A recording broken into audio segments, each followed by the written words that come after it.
what do you have? You ugly. You out of...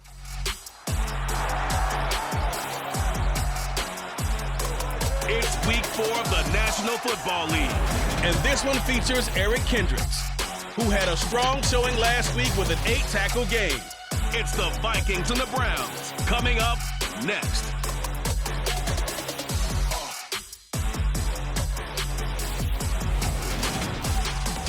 U.S. Bank Stadium holds just under 70,000 spectators, and they've come out in full force for this one. A fantastic atmosphere here in Minneapolis.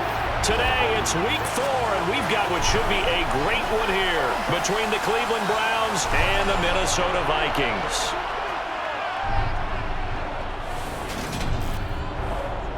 Brandon Gaudin alongside Charles Davis. And CD, you look at the Browns in this matchup. It's a relatively balanced offense. The next-gen stats kind of bear that out.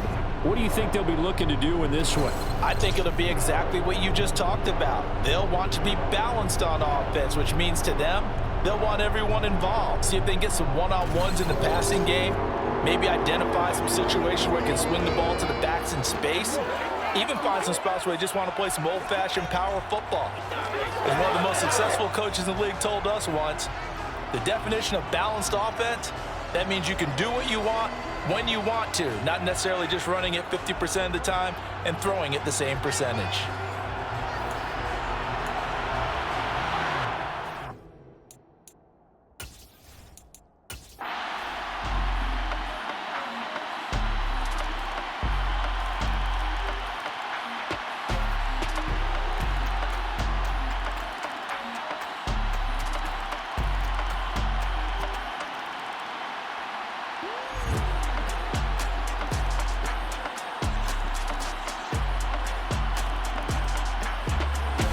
So it's a win for the Vikings, and it was their quarterback who led the way, Charles. Pretty impressive play for a rookie.